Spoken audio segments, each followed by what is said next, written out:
दुनिया में कोरोना महामारी को आए काफ़ी समय हो चुका है।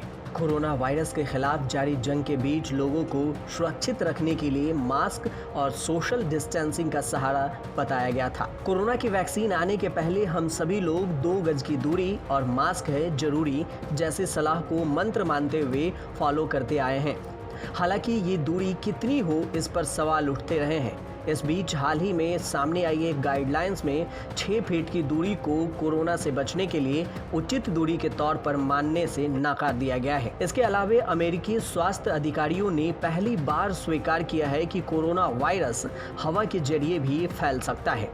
तो 6 फीट की दूरी और हवा के जरिए कोरोना फैलने की बात के बारे में आज विस्तार से जानेंगे। भारत सरकार ने कोरोना से बचाव के लिए 2 गज यानी 6 फीट की दूरी बनाए रखने की सलाह दी है, लेकिन आपको बता दें कि ये दूरी भी संक्रमण से बचाव की गारंटी नहीं देती है। ताज़ा अमेरिकन रिसर्च के मुताबिक कोरोना वायरस हवा में 6 फीट से भी ज़्यादा दूरी तक जा सकता है।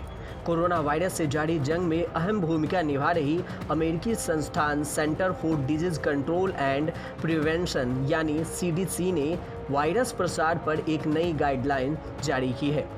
इसे लेकर अमेरिका में नई गाइडलाइंस भी जारी कर दी गई है, यानी अब बंद कमरे में वायरस ज़्यादा खतरनाक हो सकता है और ज़्यादा लोगों को संक्रमित भी कर सकता है, भले ही वो संक्रमित शख्स से 6 फीट से भी ज़्यादा दूरी पर खड़े हों।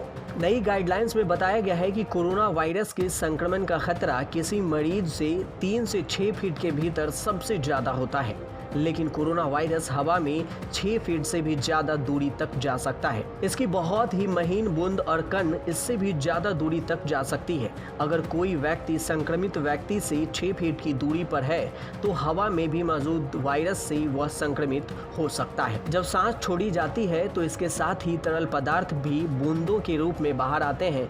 1 से 9 बूंदें वायरस ट्रांसमिट कर सकती है। ये बूंदें सांस लेने, बोलने, गाने, व्यायाम, खांसी और छींकने जैसी गतिविधियों के दौरान हवा में फैलती है। स्टडी के मुताबिक एरोसोल कण तब बनते हैं जब सांसों से छोड़ी गई बहुत महीन बूंदें सूख जाती है। ये तेजी से सूखती है और इतनी छोटी होती है कि हवा में कुछ मिनटों से घंटों तक घूमती रह सकती है। CDC के मुताबिक हमें बड़ी बूंदों से ज़्यादा खतरा नहीं है, क्योंकि ये कुछ ही सेकंड्स में हवा में ख़त्म हो जाते हैं, लेकिन छोटे कण जिनका वजन कम होता है वो देर तक हवा में तैरते रहते हैं। इस वजह से किसी बंद कमरे या क्षेत्रों में इस बीमारी के एक व्यक्ति से दूसरे व्यक्ति में फैलने की संभावना बढ़ जाती है। वैसे संक्रमण का खतरा मरीज में बढ़ती दूरी और सांस छोड़ने के बाद बढ़ते समय के साथ कम होता जाता है। विशेषज्ञों के मुताबिक एरोबॉर्न का मतलब यह नहीं कि वायरस हवा में और आपके सांस लेने भर से ही आपको संक्रमित कर देगा। एयरबोर्न का मतलब होता है कि अगर एक छोटे से कमरे में कोई कोरोना संक्रमित व्यक्ति है और उस कमरे में व्यक्ति को खांसी होती है तो एरोसोल 30 मिनट से 1 घंटे तक हवा में मौजूद रह सकता है। ऐसे में उस कमरे में मौजूद सभी लोगों को संक्रमण का खतरा होता है, भले ही वो मरीज के आसपास हो या ना हो। इसके अलावा अमेरिकी स्वास्थ्य अधिकारियों ने पहली बार स्वीकार किया है कि कोरोना वायरस हवा के जरिए फैल सकता है।